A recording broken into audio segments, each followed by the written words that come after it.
billahi minasyaitonirrajim. Bismillahirrahmanirrahim. Assalamualaikum warahmatullahi wabarakatuh. Waalaikumsalam warahmatullahi wabarakatuh. Jamaah, oh jamaah, Alhamdulillah. Alhamdulillahirabbil alamin. Allahumma shalli ala sayyidina Muhammad wa ala ali sayyidina Muhammad. Jamaah Islam itu yang dirahmati Allah, Masya Allah, gimana kabarnya? Baik semuanya? Alhamdulillah. Mudah-mudahan yang di rumah yang lagi nonton Islam itu indah diberikan kesehatan oleh Allah Subhanahu wa taala, kemurahan rezekinya dan segala hajatnya dikabulkan oleh Allah Subhanahu wa taala. Amin amin ya rabbal alamin. Nah, buat jamaah Islam itu yang ada di rumah nih ya. Kadang-kadang nih kita berpikir, kalau kita mau sukses, ini kira-kira bagaimana ya? Apakah ini takdir dari Allah saya bakalan jadi orang sukses? Wah, ada lagi yang ngomong, aduh saya udah usaha gitu ya kan, tapi kok gini-gini aja ya? Orang udah pada punya mobil, saya masih jalan kaki aja. Orang pada naik motor, saya masih jalan kaki aja. Apakah ini kehendak Allah juga, takdir dari Allah juga? Nah, ini pertanyaannya nih banyak banget ya yang ada di sekitar kita. Bagaimana kita ngeliat orang lebih sukses daripada kita? Ternyata kayaknya itu takdirnya Allah, memang dia orang sukses. Nah, hari ini kita bahas. Mudah-mudahan bisa jadi pelajaran buat kita semuanya dan bermanfaat buat semua. Temanya adalah begini. Kalau Allah sudah berkehendak, Masya Allah. Gini nih, gitu ya. Begini nih, kalau Allah sudah berkehendak, nggak bisa diganggu-gugat. Dan sebelum kita lanjut ya membahas bersama guru-guru kita, saya akan mengajak jamaah Islam itu yang ada di rumah untuk melihat sebuah video tayangan terlebih dahulu. Ada seorang anak kecil ya, dia ini gagap saat berbicara. Tapi, ada tapinya, saat dia baca Al-Quran, itu Masya Allah, lancarnya luar biasa. Ini di tayangannya. Masya Allah, luar biasa. Buat jamaah Islam itu indah. Kalau kita kebalikannya kurang nih. panjang nih. Iya. Enak Kalau banget dipanjangin suaranya. nanti, Masya Allah. Nah, kalau kita ini kenyataannya kebalik ya jamaah ya. Gira ngomong, lancar banget ngomong. Ngaji, Gira ngaji, gitu. Pakai mic lagi. Ibu-ibu bulan puasa. Nah, ini gimana nih Bib nih ya? Kan kita nih udah berikhtiar nih sebagai manusia ya kan. Terus kita tetap juga kita pengen beriman sama Allah, segala amalan kita coba lakuin tapi tetap aja gagal. Gimana nih Bib? Silakan Bib, tafadhol penjelasannya. Bin, Ustaz Azhar, Marhaban. Ustaz Lulung, Mas Fadli. Siap Bib. Bismillahirrahmanirrahim. Alhamdulillahirabbil alamin wassalatu wassalamu ala sayyidina Muhammadin al-muallimil akbari wa manba'il ulumi wal irfan wa alihi wa ashabihi alladhina saru ala nahjihi fi nashril ilmi fi kulli zamanin wa makan salatan wa salaman daimaini bidawami mulki dayyan amma ba'd. Kalau tadi dibahas atau ditanyakan bagaimana sih caranya kita bisa menerima takdir dari Allah Subhanahu wa taala? Sebenarnya simple sih. Seperti salah satu contoh Imam Hatim Al-Asam alaihi rahmatullah. Beliau mengatakan, bagaimana sih wahai imam, kau ini membangun dirimu tawakal kepada Allah. Jadi dia punya uang, senyum. Nggak punya uang, dia Mas Fadli, senyum juga. Katanya senang aja, katanya enjoy orang sekarang bisa bilang. Makanya beliau mengatakan alimtu. Dia mengatakan, aku tahu bahwasanya alimtu anna rizki la yakuluhu ghairi fatma'annat bihi nafsi. Masya Allah.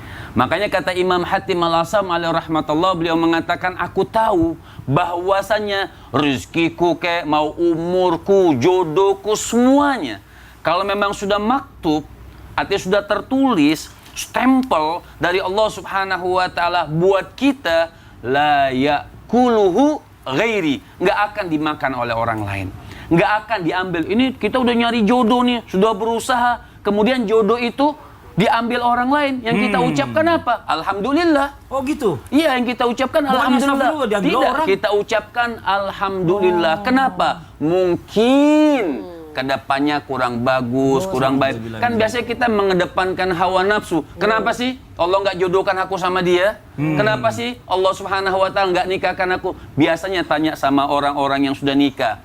Punya mantan kan? Ayo, jujur. Jujur. Punya nggak ya? Punya nggak ya? Biasanya kan kadang-kadang setelah 10 tahun baru Allah kasih kita. Oh, untung ya nggak jadi sama dia. Nah, itu biasanya. Berasa Ustaz Lulung punya mantan. Iya lagi jawab. Ya aduh, Mas Yudi lagi nonton, nah kita ngambek nih. Makanya Imam Ja'far sampai beliau mengatakan innama fil man'i al-ata. Itu yang harus kita pahami. Innama fil man'i al-ata'u. Di situ ada cegahan dari Allah yang kita pengen walaupun kita sudah ikhtiar tapi tetap tidak dikasih oleh Allah Subhanahu wa taala al-ata. Disitulah ada pemberian dari Allah Subhanahu wa taala yang memang kita terkadang itu kurang sadar dan kurang bisa memahami takdir yang diberikan oleh Allah Subhanahu wa taala. Jadi tugasnya manusia itu apa? Terus lanjutkan ikhtiar, berjuang, tapi tetap garis bawah dengan sesuai syariat Allah Subhanahu wa taala, dengan sesuai apa yang dilangkahkan, yang dicontohkan oleh junjungan kita baginda Nabi besar Muhammad sallallahu alaihi wasallam baraka alaihi wa ala alihi. Mudah-mudahan bermanfaat. Makasih banyak Habib atas penjelasannya. Jazakallah khairan katsiran. Loh, Mas Yudi kemana? Ngambek kali dia tadi gara-gara ngomong mantan. Wah, mungkin itu udah takdir kali ya. Kesebut. Nyarinya dapatnya Y. Aduh, ini Masya Allah luar biasa. Hari ini kita membahas masalah takdir ya, qada dan juga qadar ya, benar ya. Nah sekarang kita lanjut lagi nih buat jamaah Islam itu yang ada di rumah ini, Masya Allah. Kadang-kadang orang nggak bisa ngebedain mana yang itu kehendak Allah, mana itu karena kemalasan dia. Jadi gini Ustaz Azhari. Siap. Ada orang dia kaya nih, temennya seperjuangan, sekolah bareng segala macam, tiba-tiba temannya kaya. Nah, itu dia nggak kaya. Nah, itu udah takdir Allah itu. Padahal sebenarnya dia juga bisa kaya kalau dia bisa rajin kayak temennya. Nah, itu apakah bener itu memang takdirnya Allah seperti itu? Apa memang ada kesalahan kita juga jadi pengaruh ke takdirnya Allah? Atau ada urat kayanya gitu. Ada urat kaya, urat emas biasanya. Ustazah. Baik. Assalamualaikum warahmatullahi wabarakatuh. Waalaikumsalam warahmatullahi wabarakatuh. Alhamdulillahirabbil alamin. Allahumma shalli ala sayyidina Muhammad wa ala ali sayyidina Muhammad. Bahasan yang sangat menarik. Sebenarnya sudah lengkap apa yang disampaikan oleh Habib tadi. Tapi kalau diminta untuk nimbrung, sebenarnya apa beda antara kita punya kehendak dengan kehendak Allah? Yang pertama yang harus kita garis bawahi jamaah yang dimuliakan Allah, Allah itu punya kehendak. Kalau Allah tidak punya kehendak berarti Allah terpaksa. Jadi Allah mesti punya kehendak.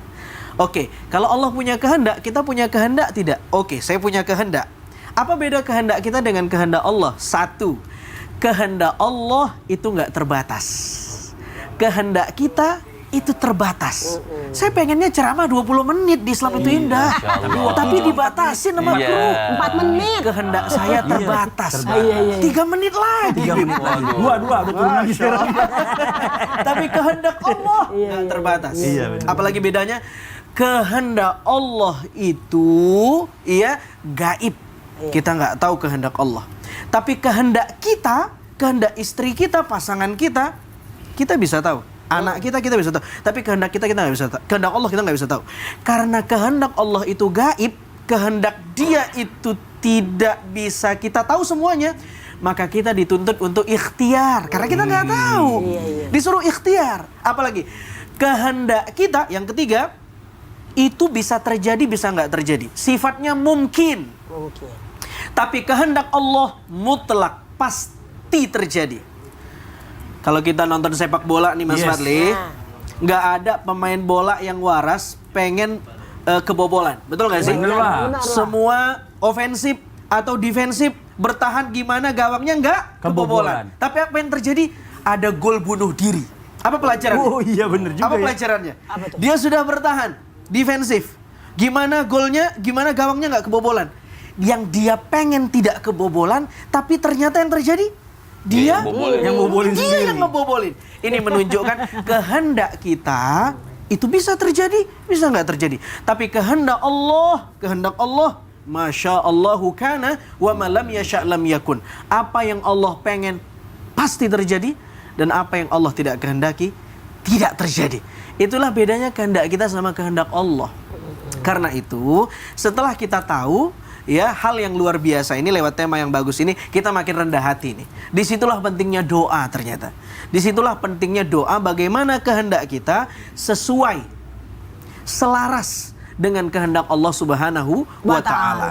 Salah satu doa yang bisa kita panjatkan apapun yang terjadi kehendak Allah kepada kita, salah satu doanya hasbiyallah wa ni'mal wakil. Kita husnuzon sama Allah, apapun yang Allah berikan sama kita, dialah sebaik-baik yang mengurusi urusan kita. Wallahu taala a'lam. Masya Allah. Terima kasih banyak Ustadz Azhari, penjelasannya keren banget ya. Ini kalau kita nangkepnya tadi kayak gampang gitu soal menangkepnya ya. Ini Masya Allah. Nah sekarang kita lanjut lagi nih buat jamaah Islam itu yang ada di rumah. Jamaah! Nah sekarang kita pernah dengar juga nih, mungkin ada kehendak Allah secara instan. Tapi yang saya tahu, segala sesuatunya takdir Allah itu atau kehendaknya Allah sudah dijelaskan jauh-jauh sebelumnya di Lauh Mahfuz sudah ditulis. Itu dia masalah. Nah pertanyaannya, kalau memang ada yang terjadi secara langsung itu bentuknya seperti apa nih Ustaz Jalul? Apakah itu? Apakah itu? Apakah ini? Silakan penjelasannya. Mohon izin Ustaz Habib dan Kak Fadli. Jamaah. Oh jamaah. Alhamdulillah. Assalamualaikum warahmatullahi wabarakatuh. Waalaikumsalam warahmatullahi wabarakatuh. Alhamdulillah rabbil alamin wassalatu wassalamu ala nabiyina Muhammadin wa ala alihi washabihi ajmain amma ba'du. Rabbis shrah li sadri wa yassir li amri wahlul 'uqdatam min lisani yafqahu qawli. Amin amin ya rabbal alamin. Jadi kalau kita ngomongin masalah takdir, qadar, apalagi tadi berkehendak, memang ya tadi guru kita menyatakan bahwa Allah itu punya kehendak.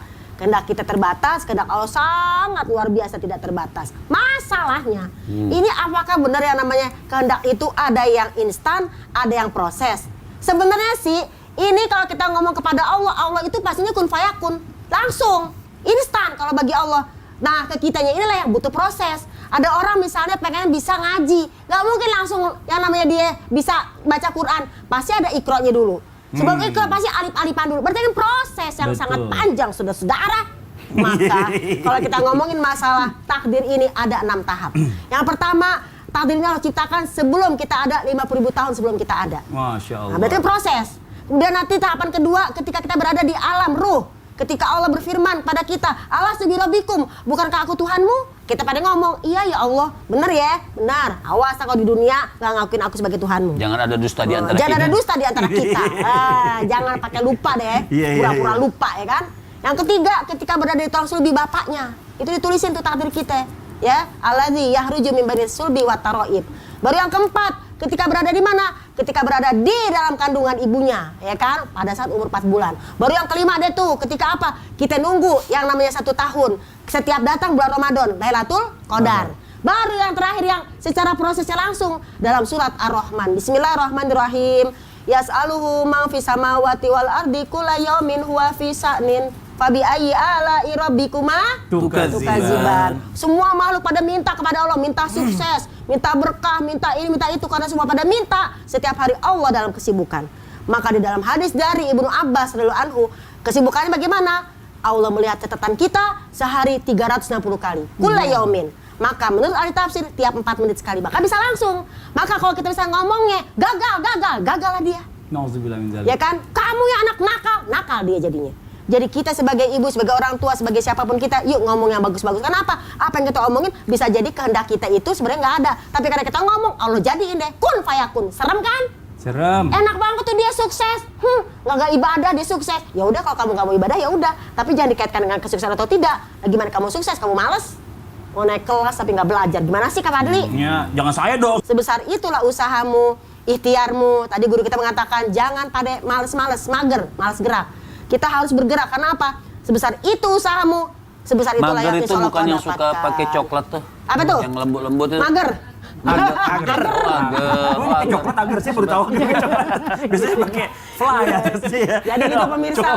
Jadi kira-kira ada yang proses, ada yang instan. Artinya proses itu kayak kita sekolah, pengen bisa ya belajar dulu. Kalau instan kayak tadi. Nggak mungkin tiba-tiba atau orang istilahnya Jakarta bilang ujuk-ujuk ya kan. Tiba-tiba jadi pinter. Sekonyong-konyong. Mungkin. Sekonyong-konyong. Saya lama tuh nggak dapet itu. Sekonyong-konyong kodel ya. Oke, kita lanjut lagi buat jamaah Islam itu indah. Saya mau coba bacakan pertanyaan yang ada di sosial media. Kalau gitu langsung aja kita masuk ke segmen Tanya Dong Ustadz. Kami semua tanya dong Ustadz. Oke, ini saya baca dari Instagram Even Exfa. Wah. Aduh. Assalamualaikum. Waalaikumsalam warahmatullahi wabarakatuh. Begitu. Sulit. Ini gimana sih bacanya? Ya, Coba tanya baca nih. Yang ini baca nih. Masa gitu aja nggak bisa baca Ini sih? nih. Astagfirullahaladzim. Begini bacanya nih Kak Fadli ya. Gimana tuh? Begitu sulit lupakan istri, Oh, ya Allah. apalagi istri baik. Ini nanya apa nyanyi sih? Ya Allah. Gitu Ini bacanya. yang bikin pertanyaan kreatif juga nih nanya jamaahnya. Ya udah kalau gitu kita jawab karena saking kreatifnya setelah yang satu ini tetap di Suami Itu Indah. Jamaah, oh jamaah. Alhamdulillah, begitu sulit.